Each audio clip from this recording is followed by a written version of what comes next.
Olá, boa noite a todos. Dando continuidade à nossa semana acadêmica, a próxima palestrante agora é a Regina Madalosso.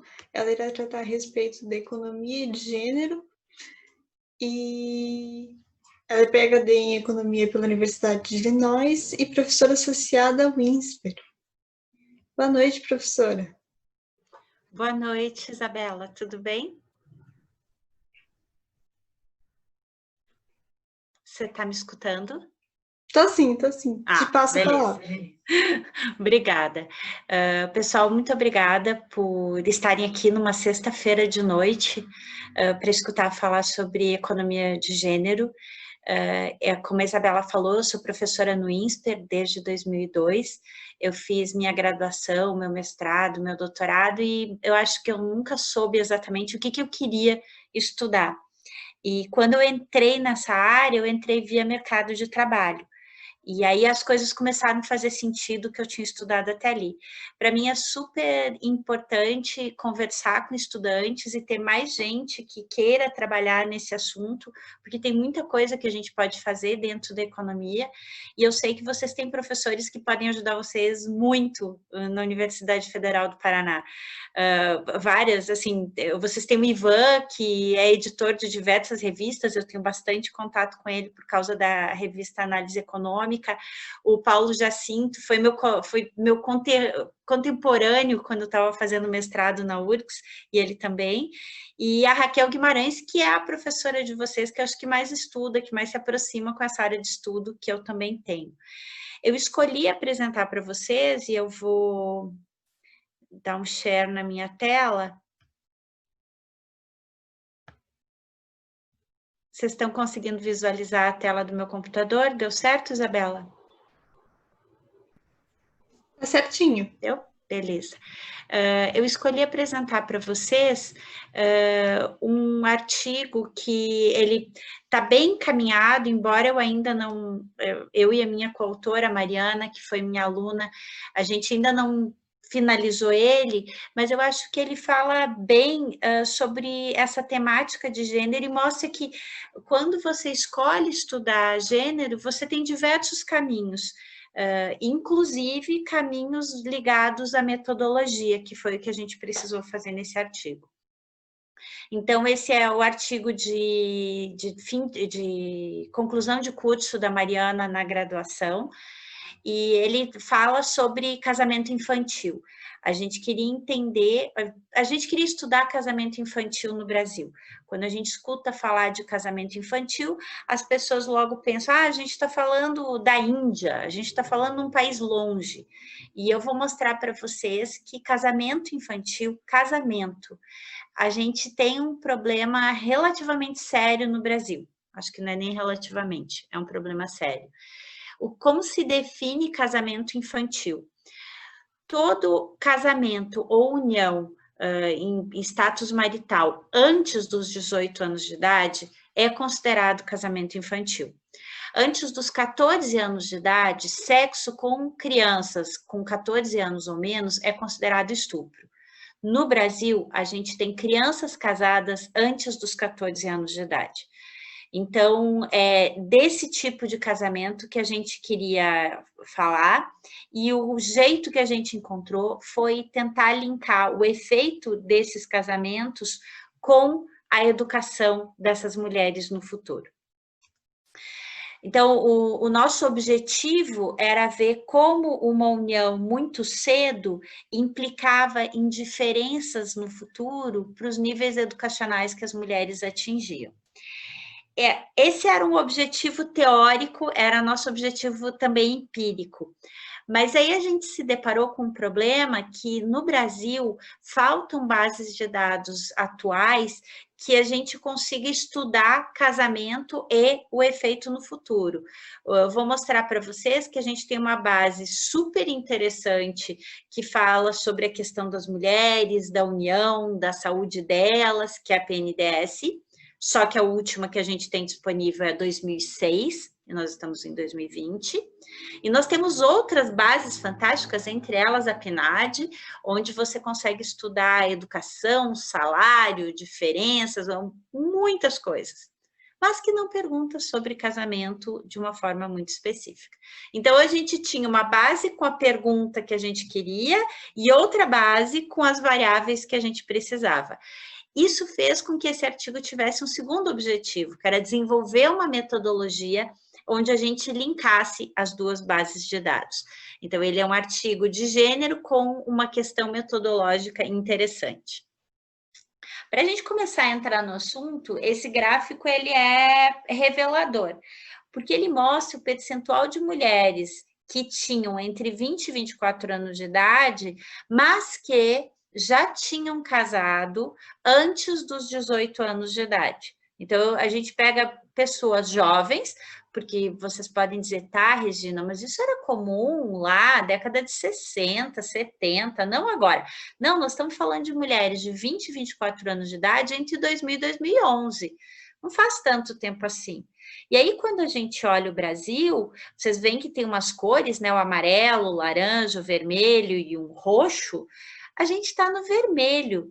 35,6% das mulheres entre 20 e 24 anos de idade no Brasil já tinham casado ou estavam casadas antes dos 18 anos de idade. É uma parcela grande da população. Vocês veem que os nossos vizinhos não têm essa parcela de mulheres casadas antes dos 18 anos de idade. Então, não se trata necessariamente de um conservadorismo, de uma postura social conservadora que faz isso, porque vários desses países são mais conservadores que o Brasil e mesmo assim a gente tem uma taxa de casamento bem grande para essas mulheres, enquanto pela definição internacional, antes dos 18 anos é casamento infantil. Um dos motivos que a gente vai explorar mais adiante de por que o casamento infantil existe, e essa é uma temática muito desenvolvida dentro de economia de gênero, é a questão da divisão de tarefas domésticas. Este gráfico mostra resultados de divisão de tarefas domésticas usando crianças entre 6 e 14 anos de idade, e comparando meninos e meninas nessa idade. E aí a gente vê que 81% das meninas entre 6 e 14 anos de idade já limpa a casa, enquanto 12% dos meninos fazem isso. 77% das meninas já lava a louça, 13% dos meninos. E a gente fala em cozinhar. Cara, cozinhar envolve fogo, cuidado, faca. 41% das meninas entre 6 e 14 anos de idade já cozinha, enquanto 11% dos meninos também faz isso. Então, tem uma questão de educação social a respeito de papéis de gênero que vem desde muito cedo no Brasil e que impacta não só as decisões que as pessoas tomam naquele momento, mas as decisões futuras que elas vão tomar a respeito do que elas acreditam que é o papel delas na sociedade. Um terceiro gráfico que eu achei interessante trazer para vocês são de pré-adolescentes e adolescentes, então pessoas entre 10 e 19 anos de idade, que viviam ou já tinham vivido em algum tipo de união. E aí tá por faixa de idade aqui em milhares de pessoas, tá? Então, de 10 a 14 anos, nós tínhamos 66 mil meninas que já tinham vivido ou viviam um casamento. 10 a 14. 23 mil meninos. Quando a gente olha de 15 a 17, 488 mil mulheres, 79 mil meninos. E notem que a disparidade aqui dos casos está revelando para a gente que, muito possivelmente, essas meninas estão casando com homens mais velhos, porque não está dando par com a idade delas. Então, a gente tem um fator dentro do casamento de meninas mais jovens no Brasil, que é se casar com homens mais velhos. Às vezes, muito mais velhos do que elas. Esse outro gráfico, ele veio de um estudo do Banco Mundial, que foi divulgado ano passado, e eu achei legal trazer, porque a gente está falando de educação e casamento, e esse gráfico fala de educação e casamento na infância e adolescência. E a gente vê que as taxas de conclusão de ensino fundamental 1, 2, ensino médio, para meninas no Brasil, vem crescendo, mesmo quando eu comparo de 2000 a 2015, um período recente muito curto. O aumento da escolaridade das meninas é bastante claro por esse gráfico. Mas quando vocês olham as 3 últimas barrinhas, que é a prevalência de casamento na infância e adolescência, ela está praticamente estável, em torno de 20%. Significa que 20% das crianças e adolescentes já passaram por um casamento, o que é um número bastante elevado. O que a literatura fala para a gente sobre essa questão do casamento infantil? A primeira coisa é que casamento infantil, casamento antes dos 18 anos de idade, está muito ligado à renda, à pobreza. E por que isso? Porque quando as pessoas vivem em famílias mais pobres, a diferença de tratamento entre meninos e meninas é muito grande. E para as meninas, um dos jeitos de se afirmar, de conseguir ser alguém, é casar. Ou casar ou ter filho, mas as duas coisas estão linkadas e nesse estudo aqui a gente quis focar em casamento, então eu vou focar em casar. Casar traz status. Casar, eu paro de limpar a casa do meu pai e da minha mãe e vou limpar a minha própria casa, mesmo que a minha própria casa seja um quarto dentro da casa dos meus pais. Então, o casamento, muitas vezes, traz essa ideia de independência para as meninas, principalmente se elas casarem com um homem mais velho. Então, é quase um atrativo o casamento quando eu estou em situação de pobreza. Não que isso não aconteça com meninas de melhor situação financeira, mas é prevalente em meninas de pior situação financeira. Um segundo ponto interessante que é ligado à questão de educação, tem esse estudo de 2006, de Almeida, Aquino e de Barros, que mostra que quando uma menina ficou grávida, ela abandona a escola mais dificilmente se ela não estiver casada ou não casar por estar grávida. Entre as meninas que estavam casadas na época da entrevista que eles fizeram, e que eram meninas adolescentes, 40% largaram a escola. Então, você tem uma disparidade, a gravidez na adolescência é um problema para a menina continuar na escola, mas a menina casada continuar na escola depois de ficar grávida, acabou. 40% delas largam a escola. Esse número é muito grande. Aí a gente tem um terceiro fator, que é bem conectado com o quarto que eu vou falar, mas o terceiro fator tem a ver com essa questão do papel social das mulheres. Quando as meninas são treinadas desde pequenas a cuidar da casa, fazer as tarefas domésticas, parece ok elas casarem também. Então, esse papel social que a gente coloca em cima das mulheres, desde muito pequenas, desde que elas são meninas, é um facilitador para o casamento antes dos 18 anos. E, por fim, vamos lembrar, vocês são super jovens, vocês estão no final da adolescência, alguns acabaram de sair da adolescência.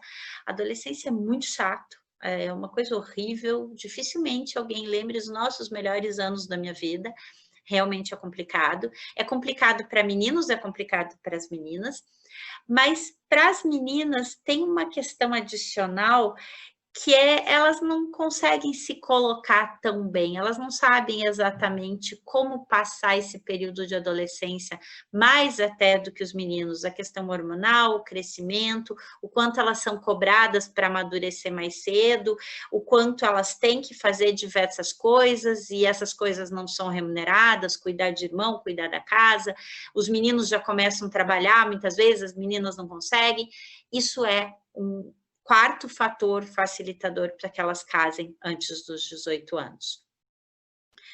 Então, querendo estudar esse assunto, a gente foi atrás de uma base de dados que tivesse informações sobre casamento antes dos 18 anos de idade. Essa pesquisa é a Pesquisa Nacional de Demografia e Saúde, a PNDS. A última que foi feita foi em 2006. Eu escutei que estavam fazendo uma nova pesquisa em 2019, obviamente não terminou e a gente não sabe quando vai terminar agora, mas era o dado mais recente que a gente tinha.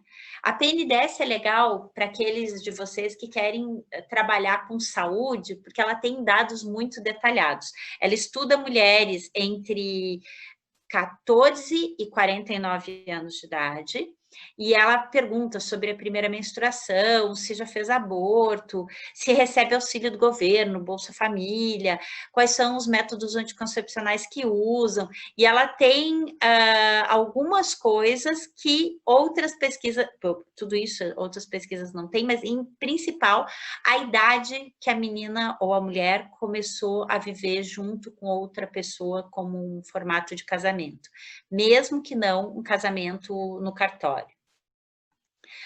A outra base de dados que a gente vai usar é a PNAD, que provavelmente vocês conhecem. A PNAD é um dado feito até 2012, era um dado anual. A partir de 2012, você tem PNADs mensais, divulgadas trimestralmente, que é a PNAD contínua, e você tem dentro da PNAD praticamente tudo que você quer investigar dentro de mercado de trabalho. Você tem as pessoas, o relacionamento entre elas, o nível educacional, se estão trabalhando ou não, que tipo de trabalho tem, quanto elas ganham, quantas horas elas trabalham, quanto elas fazem de trabalho doméstico.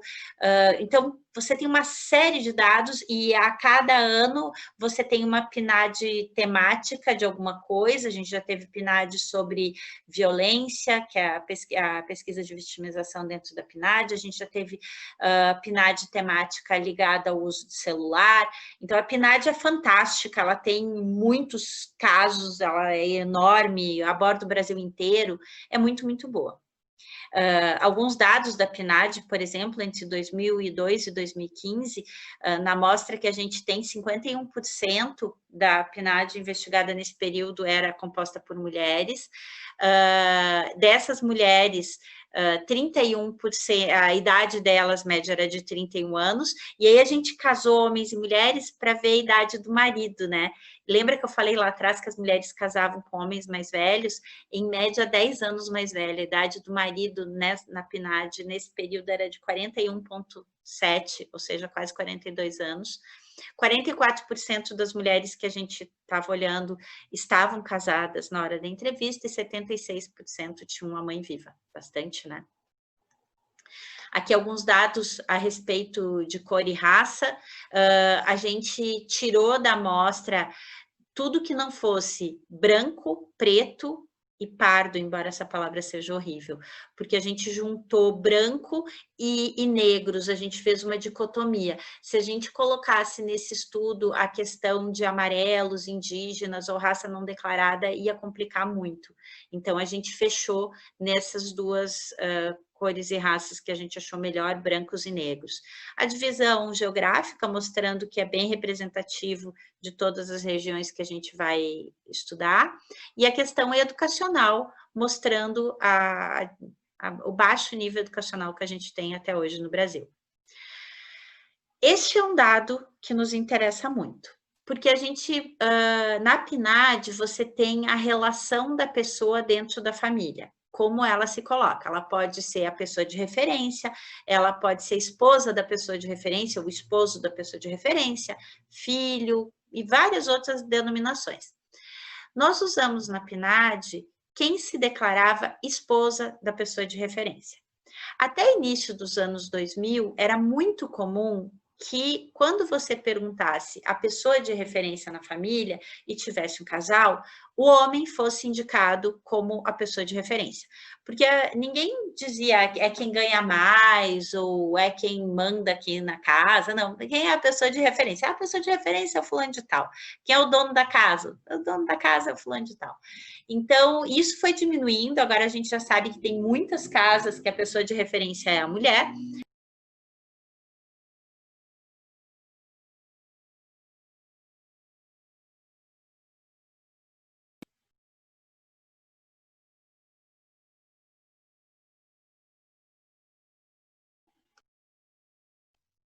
Pronto.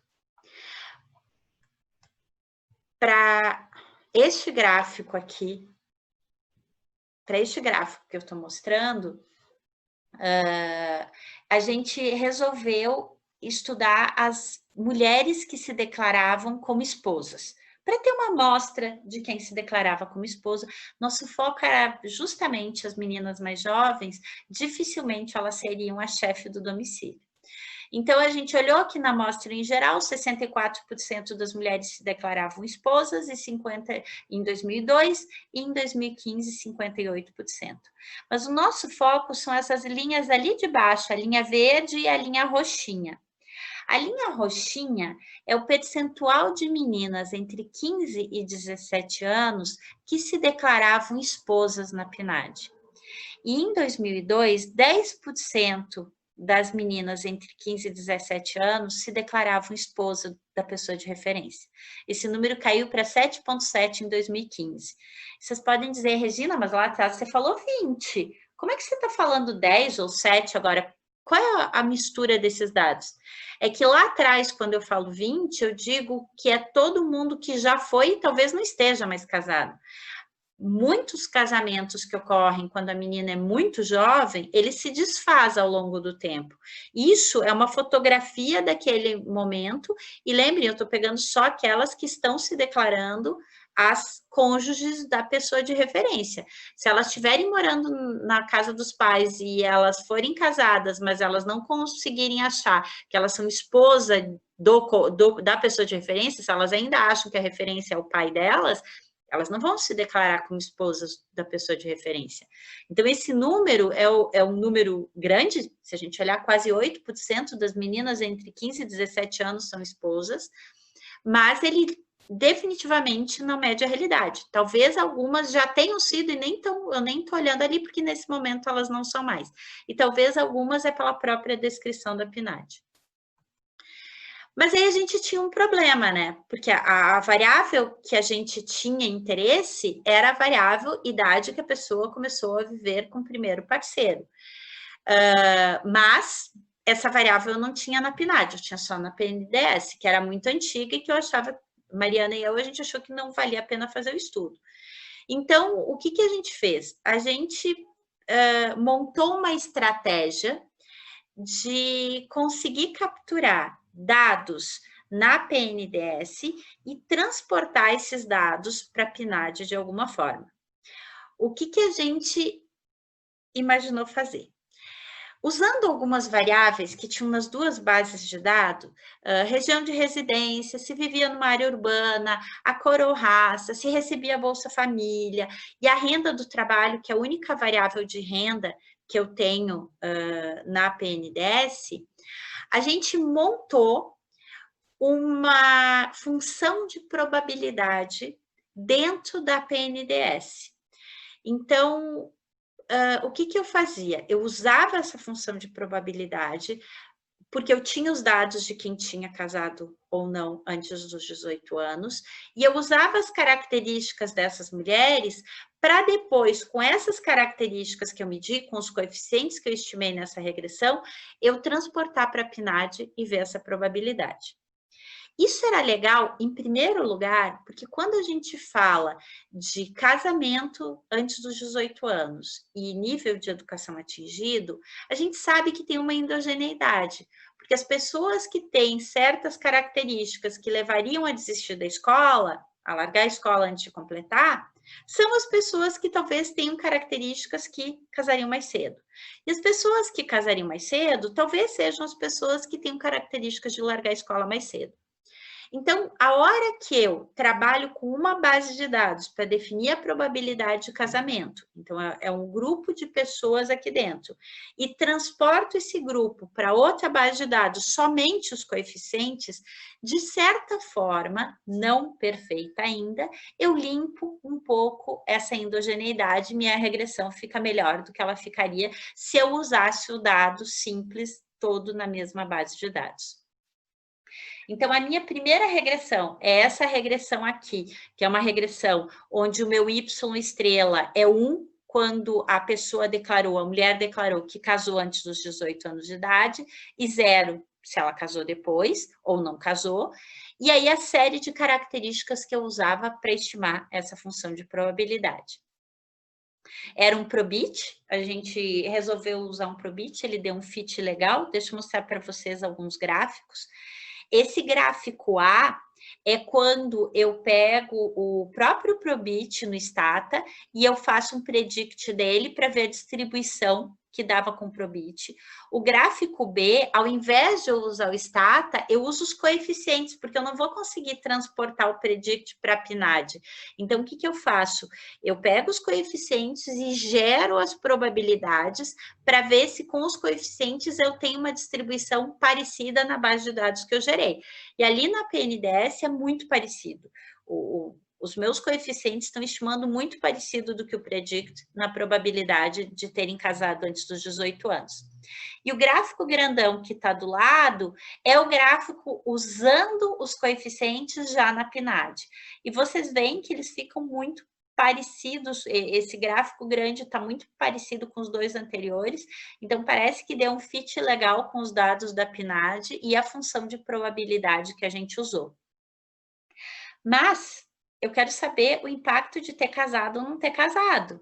E o que eu consegui até agora foi uma variável que me dá a probabilidade das mulheres terem casado antes dos 18 anos de idade. Eu ainda não tenho a resposta que eu quero. E o grande segredo é que eu não vou ter.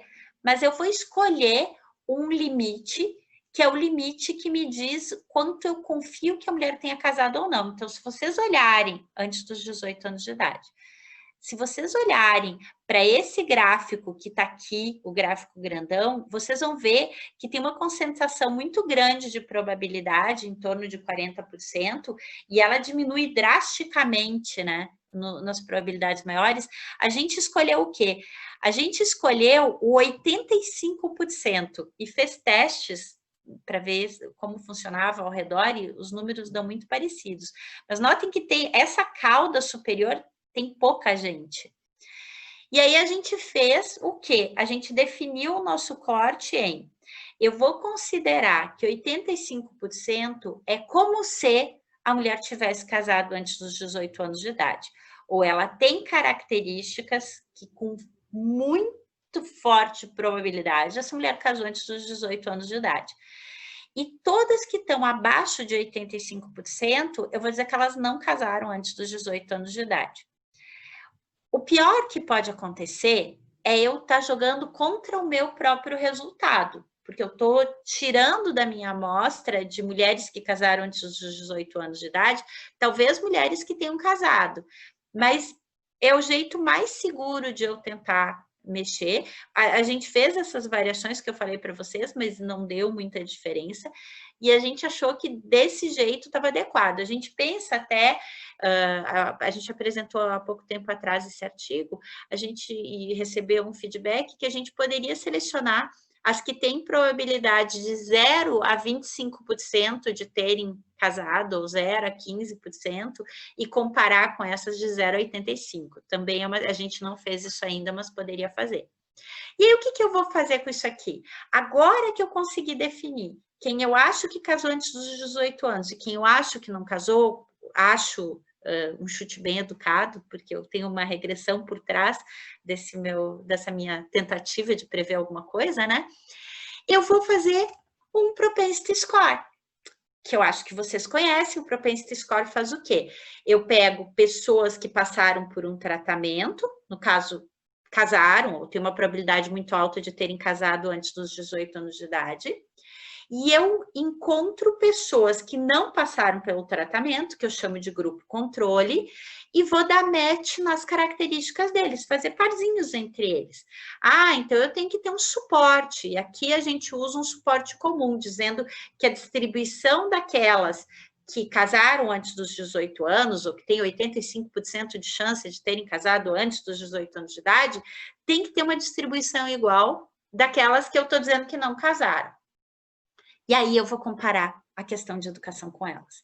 Então, a gente fez, aliás, eu preciso falar para vocês que quando a gente fez o Propensity Score Matching, tem vários métodos para dar o matching. O de vizinhança, de vizinho mais próximo, não deu certo, a gente não conseguia casar as pessoas direito. Então, a gente pegou esse de Common Support e aí acabou funcionando. Aí, quando a gente foi fazer isso, o que os nossos resultados falaram? A gente testou quem concluiu o ensino fundamental, quem concluiu o ensino médio, quem concluiu a faculdade, o ensino superior. Eu estou mostrando aqui os resultados só para ensino fundamental e ensino superior, porque ensino médio é muito parecido e eu queria ter tempo para vocês poderem fazer perguntas, então eu foco nesses dois. O que a gente descobre?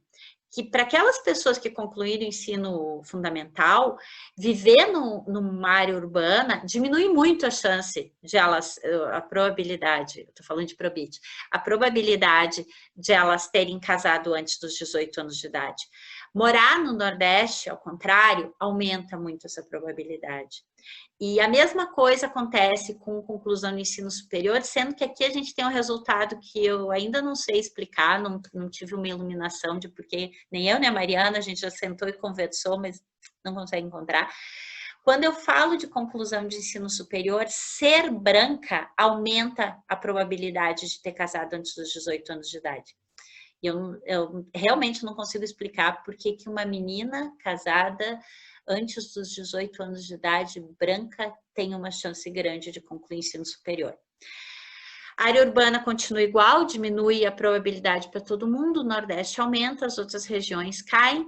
A gente separou entre brancas e não brancas, então a mesma coisa, só que agora só uma amostra de mulheres brancas, só uma amostra de mulheres não brancas, a mesma coisa para o ensino superior, e a direção dos efeitos é muito parecida, né? A área urbana parece ter um efeito muito grande, viver numa área rural aumenta muito a probabilidade da menina casar antes dos 18 anos, é como se ela vivesse em outra sociedade, e o Nordeste é um fator que aumenta muito a probabilidade de casamento muito jovem.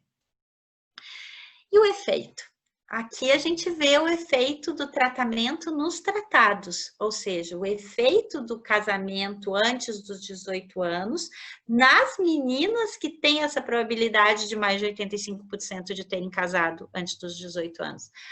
E aqui a amostra é o efeito geral, porque eu estou com mulheres até 60 anos de idade. E aí eu descubro que quando eu comparo essas meninas, essas mulheres, com meninas ou mulheres que têm outras características de raça, de moradia, muito parecidas, o fato de ter essa probabilidade acima de 85% de ter casado antes dos 18 anos de idade, diminui em 21% a probabilidade dela ter terminado o ensino fundamental. É bem significativo. E quando eu falo de ensino superior, que a gente tem uma parcela muito pequena da nossa população ainda que termina ensino superior, é 13% a menos a chance. Então, notem que eu tenho um viés de pessoas que conseguem entrar no ensino superior. Mesmo dessas mulheres que viesadamente já entram no ensino superior, aquelas que casaram muito cedo têm 13% a menos de chance de concluir, comparado àquelas que não casaram antes dos 18 anos de idade. Quando eu separo para brancas e não brancas, os efeitos permanecem, a gente tem uma diferença muito grande no coeficiente de brancas e não brancas. Quando eu falo de educação básica, a gente sabe que quando uma pessoa é da raça branca, é da cor branca, tem muito mais chance de concluir o ensino fundamental, mas o casamento na infância diminui em quase 30%, 27,7% a probabilidade de ela terminar o ensino fundamental. Enquanto que para as não brancas já é difícil concluir o ensino fundamental, mas o casamento atrapalha em quase 15% a probabilidade delas. E quando a gente fala de ensino superior, as probabilidades são muito perto, 14% para as brancas e 12% para as não brancas, mas atrapalha e diminui muito a chance de elas, a probabilidade de elas concluírem. Então, o que a gente conseguiu aqui? A gente conseguiu ter esse método diferente, que eu particularmente acredito ser criativo e engenhoso. A gente não conhece outro artigo que tenha feito essa metodologia para lidar com o problema da falta de dados, da falta de variável numa das bases de dados. Obviamente, a gente ainda está testando, tem bastante coisa para melhorar, mas parece que quando eu comparo mulheres com características muito parecidas, o tratamento de ter casado ou o tratamento de ter uma probabilidade de 85% ou mais de ter casado antes dos 18 anos de idade, é que elas não vão concluir tanto o ensino fundamental, ensino médio, ensino superior. Quais são as limitações que a gente tem e o que tem para fazer? E vocês podem fazer isso também, tá? A primeira coisa é a gente ressaltar que, como eu não tenho na PNAD efetivamente se casou ou não antes dos 18 anos de idade, eu não tenho no censo, eu só tenho na PNDS, o que eu estou fazendo aqui é uma proxy para casamento antes dos 18 anos de idade, usando os dados da PNDS, onde eu sei de verdade se casou. Ao mesmo tempo que isso é ruim, porque enfraquece o nosso estudo, porque a gente está usando uma proxy, não o dado de verdade, é uma coisa legal, porque a gente criou essa função de probabilidade e a gente diminuiu um pouquinho a questão da endogeneidade, que seria a crítica número 1 que iam fazer no nosso estudo.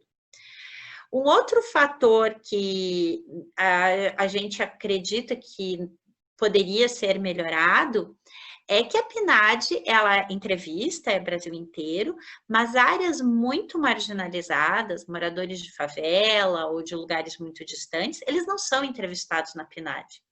E talvez seja justamente nesses lugares, pela pobreza, pela falta de informação, que eu não estou capturando as meninas que são mais vulneráveis a casar antes dos 18 anos de idade. É um problema de amostragem da PNAD, não é um problema do trabalho em si, mas é um problema que a gente reconhece que pode ser algo sério nesse estudo. Para isso, a gente deveria usar o censo, né?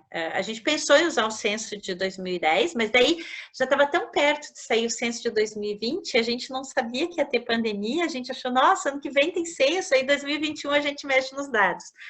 Mal sabíamos nós que ia ter a pandemia, que o censo de 2020 vai ser em 2021 e que sabe lá quando a gente vai ter esses dados. Mas essa é uma possibilidade, tá? Testar isso com o censo de 2010, embora agora ele já está meio antigo. E, obviamente, em todos os estudos, você tem o problema de características não observáveis na sua amostra. Mas nesse nosso estudo, a questão de ter casado antes dos 18 anos de idade é uma questão de foro tão íntimo, com tantas variáveis que não são perguntadas nessas bases de dados que comumente estão disponíveis, que muitas pessoas partem para estudos pequenos, então estudos dentro de uma escola ou dentro de uma cidade, investiga o que aconteceu com as meninas, segue elas ao longo do tempo, que é para tentar contornar, e o nosso estudo não contorna, porque a gente tem base de dados pública, PNAD, PNDS, eu não tenho acesso a essas informações que talvez seriam muito sensíveis a respeito de como ela estava indo na escola, o que estava acontecendo com ela naquele período, quem era a pessoa que ela estava casando, qual é a condição familiar que ela tinha na hora que ela tomou essa decisão, sabe-se lá se a gente pode chamar de tomou a decisão mesmo, né? Mas a gente não tinha e não fez, o nosso estudo partiu para outro lado, mas a gente acredita muito nesses estudos que são com amostras menores, às vezes muito mais qualitativos, porque podem trazer bastante informação. Então, era isso que eu queria falar para vocês. Eu deixo aqui o meu e-mail, o e-mail da Mariana também. Se vocês tiverem dúvida que eu não consiga tirar agora durante a sessão de perguntas, eu estou à disposição de vocês depois por e-mail. Eu costumo responder e-mail, tá? Podem mandar. Isabela, eu passo para você de volta. Muito obrigada pela exposição, professora. Eu achei muito interessante e achei muito corajosa a sua sinceridade no seu estudo, porque você está tratando com uma coisa delicada que é o casamento, com uma coisa delicada que é a posição da mulher na economia. E então eu vou abrir o espaço aqui para as pessoas fazerem as perguntas. Mas antes eu gostaria de fazer uma minha. Se a gente for analisar a estrutura do Sistema Nacional de Contas, a gente olha que a atividade doméstica não remunerada, ela não é contabilizada em termos de valor agregado. E eu gostaria de saber que impacto que a senhora acredita que essa falha de mensuração traz quando se trata do papel da mulher da economia. E eu gostaria de saber se o Sistema Nacional de Contas ele deveria ser alterado em relação a isso. Vamos lá.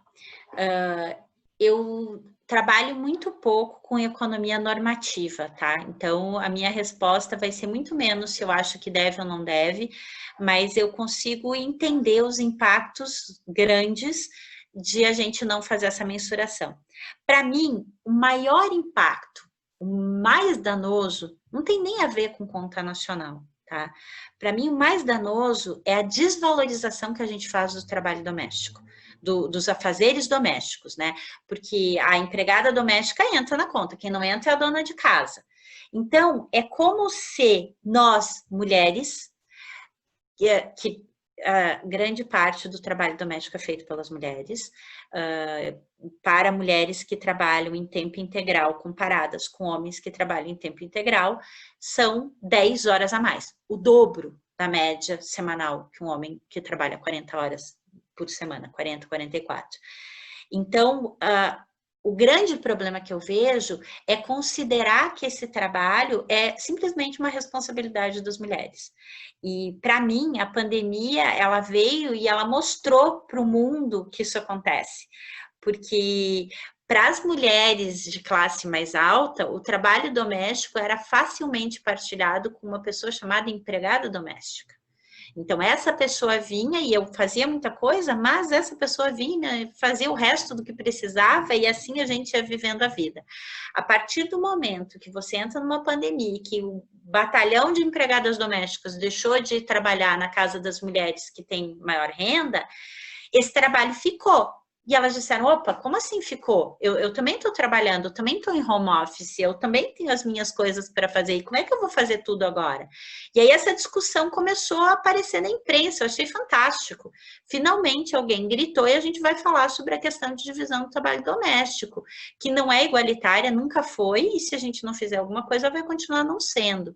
E para as mulheres de baixa renda, essa mesma pandemia teve um efeito diferente. Várias delas perderam emprego, várias delas que são empregadas domésticas ou trabalhadoras de serviço perderam emprego e ficaram em casa também.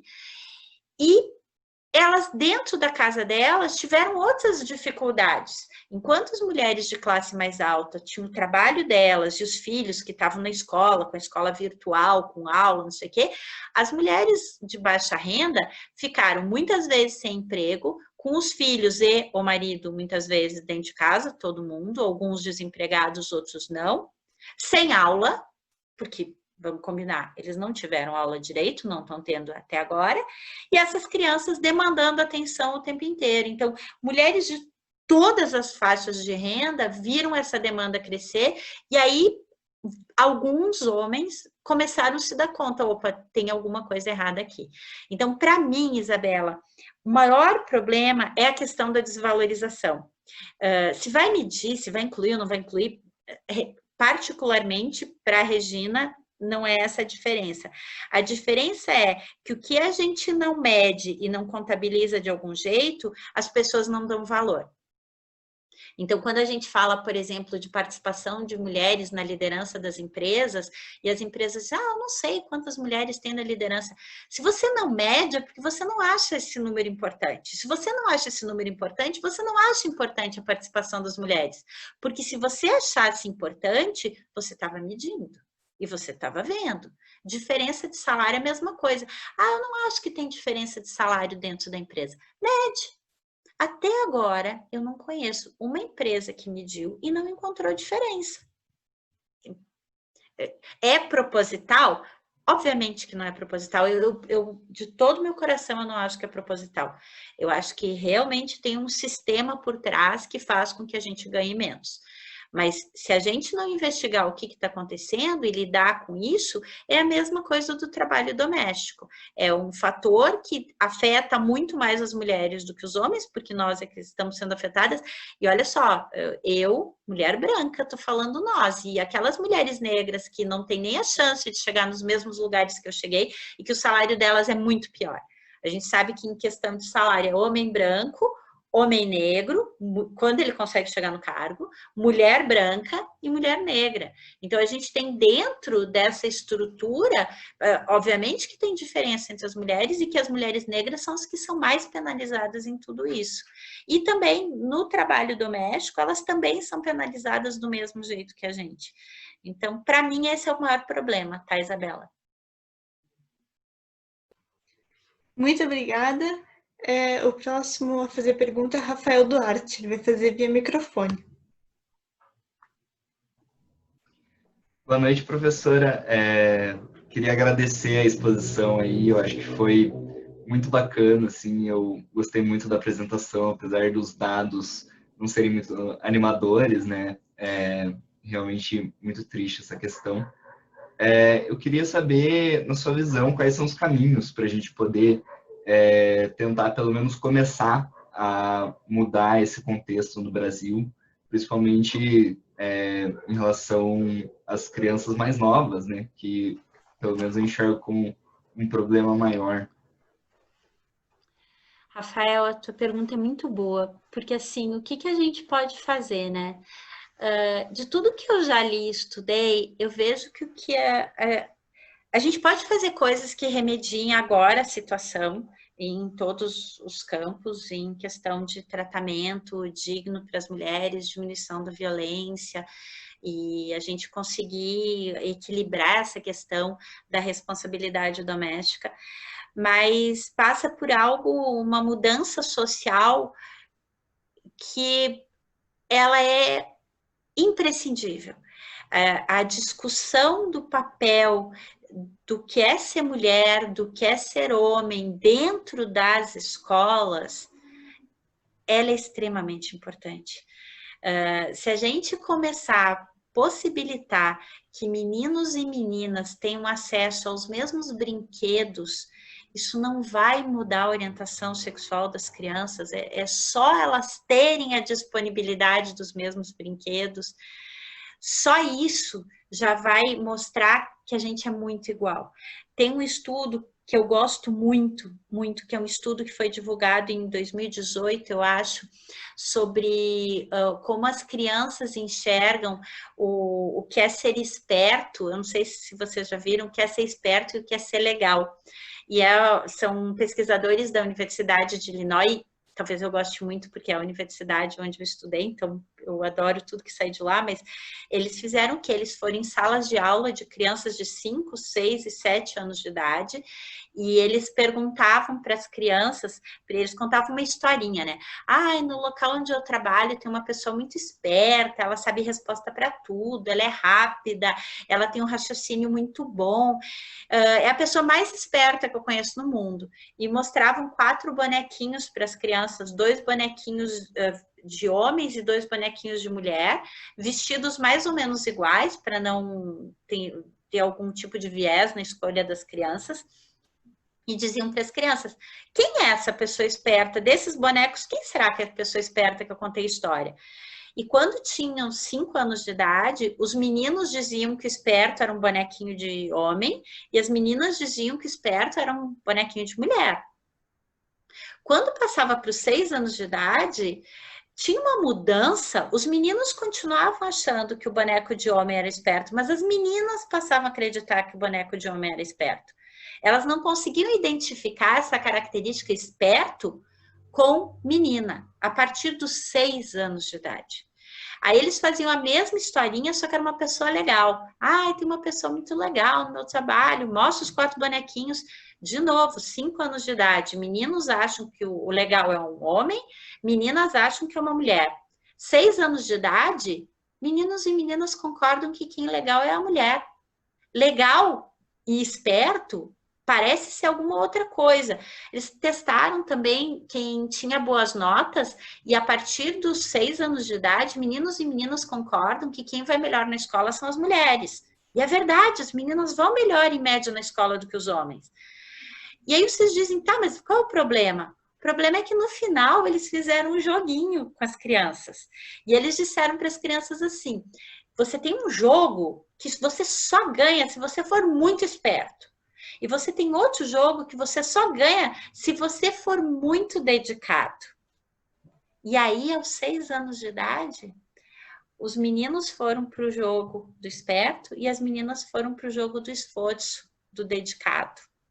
Isso faz com que a escolha de carreira delas seja uma escolha mais tranquila, porque elas não são espertas. E ser esperto não é ser inteligente, ser esperto é uma outra coisa que a gente coloca muito nos homens e não coloca nas mulheres. Então, vocês, estudantes de economia, vocês precisam saber que a economia é uma área onde nós temos pouquíssimas mulheres. Num estudo feito pelo grupo de economistas, chamado Economistas, com A maiúsculo da USP, e que eu faço parte, trazendo os dados do INSPER, a gente tem a Priscila, que trouxe os dados da GV, a gente juntou os dados de São Paulo. Aqui em São Paulo, essas 3 escolas, que são escolas grandes e que os alunos de economia gostam de estudar nessas 3 escolas, nós temos menos de 25% de estudantes mulheres. Isso é menos do que na engenharia. Aí a gente foi olhar quando passa para o mestrado. Pessoal, quando passa para o mestrado em economia, a taxa de mulheres é muito baixa. Então a gente foi olhar, não, então é porque as mulheres da economia vão pior na faculdade do que os homens. Não é verdade. As mulheres vão tão bem ou melhor do que os homens dentro da faculdade. Então, não se trata de ir bem na faculdade, não se trata de tirar boas notas, se trata de que as melhores... E a gente olhou também a camada, tá? Que outra dúvida que a gente tinha é, talvez no topo dos melhores alunos, que são os alunos que vão fazer ANPEC, nós tenhamos poucas mulheres. Não, a gente tem a mesma proporção que tinha antes. Mas a escolha que o topo da nota de economia, da graduação de economia que essas mulheres fazem, não é seguir a carreira acadêmica também.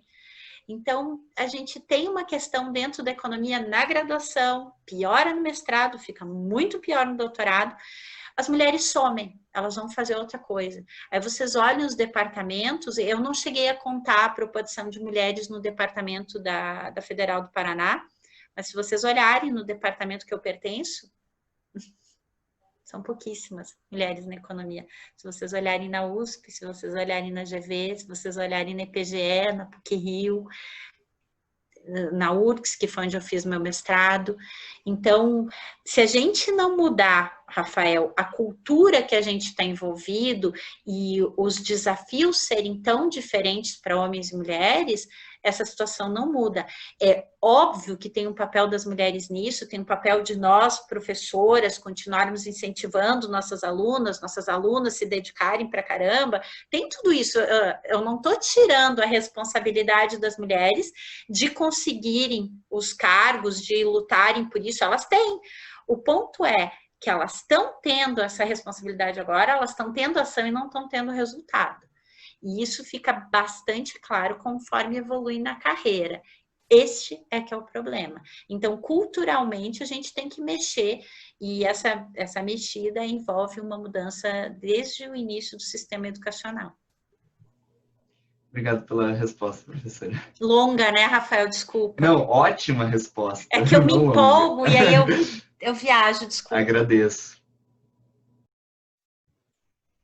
Muito bem, o próximo a fazer a pergunta é o Gustavo Pietrusa. Ele vai fazer via microfone também. Boa noite, professora. Tudo bem? Boa noite, Gustavo. A minha pergunta, ela é mais sobre a diferença de renda entre homens e mulheres, não só no Brasil, mas no mundo inteiro que acontece. Talvez eu fale bobeira aqui, me desculpe se eu falar alguma bobeira, mas, assim, pelo que eu vejo, uma grande dificuldade que as mulheres enfrentam no mercado de trabalho é que elas podem vir, enquanto trabalharem, engravidar, né? É algo que acontece com muitas mulheres. E então elas têm que ir para casa e cuidar dos filhos, enquanto ainda empregadas. E muitos empregadores, eles veem isso que não vale a pena, assim, que vale mais a pena contratar um homem que não vai ficar tanto tempo fora quanto uma mulher. E eu queria saber de você se existem ideias de resolver esse problema, assim, de como mostrar para os empregadores que mesmo que a mulher venha engravidar, passar tempo, que vale tanto a pena empregar ela quanto o homem. Uhum. Deixa eu ver se eu consigo te mostrar uma coisa muito engraçada. Eu tenho aqui, que bom, eu tenho um gráfico que eu vou mostrar para vocês. Deixa eu só abrir ele para eu poder... Isso daqui, que eu fiz. Deixa eu compartilhar minha tela, Gustavo, que a tua pergunta me dá uma oportunidade muito grande de mostrar um estudo que eu acho que foi bem importante. Eu vou aumentar, só para poder aumentar o gráfico aqui. Sem dúvida, o fato das mulheres engravidarem é um fator que distancia a renda de homens e mulheres no mundo inteiro. Tem um estudo super legal da Dinamarca mostrando como homens que têm filho continuam ascendendo na carreira e as mulheres despencam. Tem estudos nos Estados Unidos, então mostra que isso realmente acontece.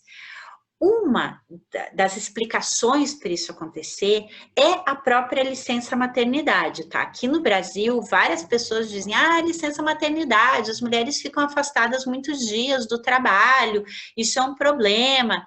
Eu escutei do presidente de uma multinacional, uma época eu estava trabalhando com eles nessa questão de igualdade de gênero, numa reunião com todos os vice-presidentes, ele falou assim, licença maternidade é a única licença e afastamento de funcionário que você sabe com meses de antecedência.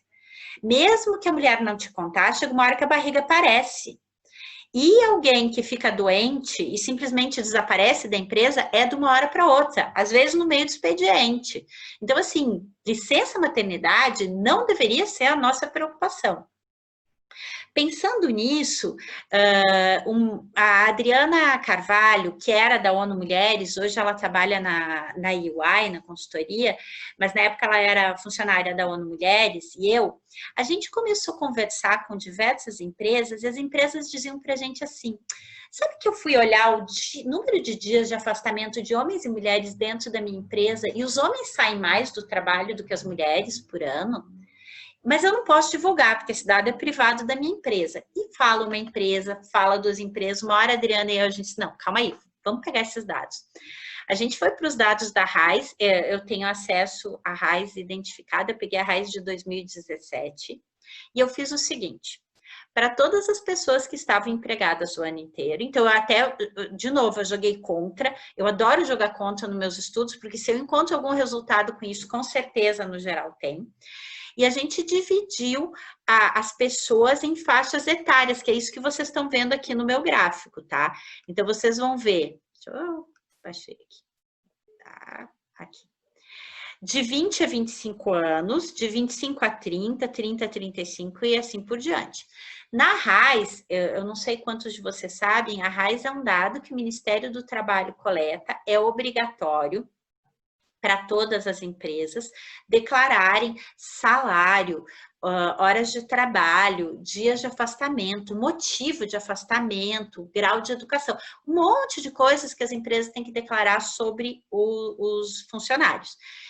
E licença maternidade só ganha quem é formal, né? Porque o problema da RAIS, quando a gente trabalha com ela, é que a gente trabalha só com trabalhador formal e a gente tem 40% dos nossos trabalhadores informais no Brasil, crescendo. E aí a gente olhou esses dados das pessoas que podiam tirar licença maternidade, olhou número de dias afastados, juntando tudo. Licença maternidade, licença doença, falta, licença, tudo, olha tudo. E aí a gente descobriu que dos 20 ou 25 anos, por ano, os homens, que é a barrinha verde, se afastavam em 5 dias e pouco. E as mulheres, 12 dias e meio. Por ano, essa diferença dá 7 dias e meio. Ou seja, na média, a licença maternidade sendo de 4 a 6 meses e a licença paternidade sendo 5 dias, em média, as mulheres se afastam 7 dias e meio mais que os homens. E aí vocês vão olhando a faixa etária subir e vocês veem essa diferença juntando. A partir dos 40 anos de idade, 40 a 45 fica igual, e aí os homens começam a se afastar mais do que as mulheres do trabalho. E ninguém fala disso. Esse afastamento dos homens dessa linha verde não é um afastamento que é avisado para a empresa com antecedência, não é algo que a empresa possa se preparar. E a empresa paga do mesmo jeito. Então, você tem algumas crenças a respeito de o que significa o afastamento de licença maternidade, que para responder a tua pergunta, Gustavo, a gente tem que esclarecer para as pessoas que não que simplesmente não é. Quando eu divulguei esse estudo, ele está divulgado no site do INSPER, a gente deu algumas entrevistas, vários economistas famosos vieram falar comigo dizendo, Regina, mas eu sempre disse que as mulheres ganham menos do que os homens por causa da licença maternidade. Não, a licença maternidade está sendo usada como um subterfúgio para pagar menos. E não é pagar pouco menos. Mulheres com ensino superior no Brasil ganham 40% a menos do que os homens. Ainda vale a pena fazer ensino superior para todas as mulheres que estão aqui. A gente vai ganhar muito mais do que se a gente tivesse só ensino médio. Continue estudando. Mas, na média, a gente ganha 40% a menos. É 40% todo mês. Quanto isso significa quando a gente estiver se aposentando? É absurdo. Então, eu acho, Gustavo, que o que eu acredito é que a gente precisa combater são essas coisas que falam e que não necessariamente deveriam ter feito. E a questão dos filhos está muito ligada com essa cultura do que é obrigação de homem e o que é obrigação de mulher fazer. A hora que a gente tiver um papel mais bem distribuído, e eu estou trabalhando com um grupo um grupo multidisciplinar de pessoas do Brasil inteiro, para a gente conseguir aumentar a licença paternidade. O aumento da licença paternidade é uma das saídas para a gente conseguir diminuir essa diferença de tratamento de homens e mulheres. E é um direito dos homens poderem estar junto com seus filhos recém-nascidos, que os homens não estão tendo no Brasil. Isso vai ajudar muito. A gente vê países que já fizeram isso, melhora o relacionamento de pai e filho, melhora a saúde da criança, porque muitas vezes as licenças não são ao mesmo tempo, então a mãe tira a licença antes, o pai tira depois, melhora todo o relacionamento das pessoas.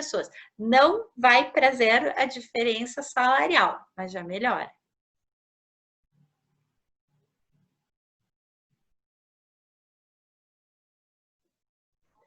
Bom, a gente não tem nenhuma pergunta no chat, já deu o nosso horário. Eu gostaria muito de agradecer a sua palestra, eu achei ela muito interessante, muito profissional, muito bacana, e eu acho que ela com certeza vai ser muito relevante nessa luta que a gente tem contra essa institucionalização da mulher como o que ela é hoje. Muito obrigada. Obrigada. Boa sorte para vocês e parabéns pela semana. Eu vi que está super bem organizada. Parabéns para vocês por estarem conseguindo fazer isso no meio de toda essa maluquice que a gente vive hoje. Muito obrigada. A gente agradece o seu tempo numa sexta-feira. E agora eu deixo o convite para o pessoal que está online para participar do nosso próximo encontro, que vai ser com o professor Marcelo Curado. E é isso. Muito obrigada.